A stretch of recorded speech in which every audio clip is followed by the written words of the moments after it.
மாண்புமிகு தமிழக முதலமைச்சர் அவர்களுடைய நோக்கம் என்னன்னா, அனைத்து துறையிலும் அவர் ரொம்ப கவனம் செலுத்துறாரு. குறிப்பா கல்வி மற்றும் மருத்துவத்திற்கு அதிக முக்கியத்துவம் கொடுத்து அதெல்லாம் அவர் ஒவ்வொரு மீட்டிங்லயும் எம்பசைஸ் பண்ணுவாரு.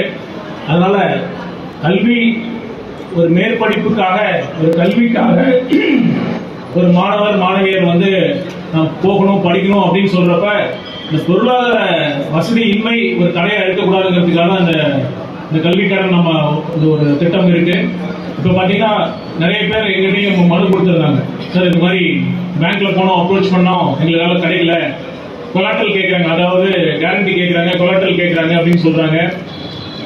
அந்த மாதிரி நிறைய இது மட்டும் இல்லை, நிறைய இந்த மாதிரி மக்கள்லாம் நம்ம மனுக்கெல்லாம் கொடுத்துருந்தாங்க. இது நம்ம ஃபினான்ஸ் செக்ரட்டரி ஒரு மீட்டிங் அப்பயே தெளிவாக சொல்லியிருந்தாங்க. 7.5 லட்சம் வரைக்கும் நம்ம கொலாட்டல் இல்லாம, அதாவது நீங்க எந்த ஒரு பிணையும் இல்லாம உங்களால கல்வி கடன் கிடைக்கும்.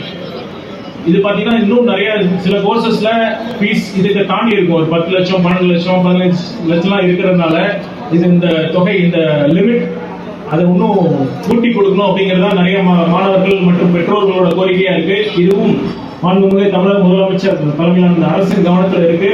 இந்த சுற்றுலா துறையை பொறுத்த வரைக்கும் பாத்தீங்கன்னா எந்த துறைக்கு அதிக வேலை வாய்ப்பு பொட்டன்ஷியல் இருக்குன்னு பாத்தீங்கன்னா அது டூரிசம் தான், சுற்றுலாத்துறை தான். சுற்றுலாத்துறை நம்ம பெருக்கினோம்னாவே நம்ம இருக்கிற உள்ளூர் பொருளாதாரம் கண்டிப்பா பல மடங்கு உயரும்.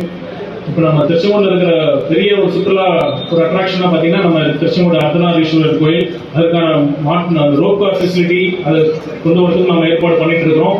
அது மட்டும் இல்லாம இங்க இருக்கிற சுற்றியுள்ள பகுதியில் இருக்கிற முக்கியமான கோயில் இவங்கெல்லாம் இணைத்து ஒரு டூரிசம் சர்க்கியூட் மாதிரி இங்க பாத்தீங்கன்னா ஒரு காலையில வந்தாங்கன்னா ஒரு 6 மணி 7 மணிக்கு வந்தாங்கன்னா ஒரு பஸ்ல இங்க சுற்றி இருக்கிற கொல்லிமலை, இங்க இருக்கிற பக்கத்துல இருக்கிற பவானி கூடுதுறை, அந்த மாதிரி ஒரு முக்கியமான நல்ல ஒரு பழமை வாய்ந்த கோயிலும் இருக்கு, பார்க்கக்கூடிய கோயிலும் இருக்கு. இதெல்லாம் ஒரு ஒருங்கிணைத்து ஒரு சுற்றுலா ஒரு வழித்தடம் மாதிரி உருவாக்கி இதன் மூலமாக நிறைய சுற்றுலா பயணிகளை நம்ம திருச்செங்கோடுக்கு நம்ம வர வச்சோம்னா இங்க இருக்கிற உள்ளூர்ல இருக்கிற நிறைய பயனாளர்கள், இங்க இருக்கிற பொருளாதாரம் உயரும்.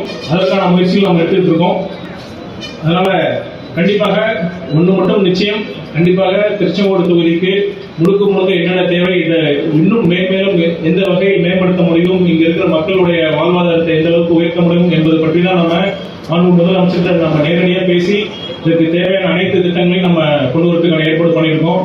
வரப்போற பட்ஜெட்லையும் திருச்செங்கோடு தொகுதிக்கு ஒரு நல்ல முக்கியமான நீண்டகால கோரிக்கையாக இருக்கிற ஒரு திட்டத்தை, அதற்கான ஒரு அறிவிப்பு வரும் என்பதையும் நான் இந்த நேரத்தில் நான் மகிழ்ச்சியுடன் தெரிவித்துக் கொள்கிறேன்.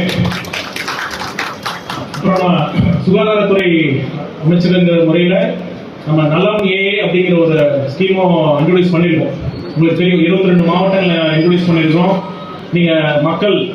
நீங்கள் அனைவரும் அந்த திட்டத்தை இன்னும் உங்களுடைய நண்பர்கள் உறவினர்கள்லாம் சொல்லி இன்னும் அதிக லெவலில் கொண்டு போகணும், ஊடகங்களும் அதிக லெவலில் கொண்டு போகணும் நான் கேட்டுக்கிறேன்.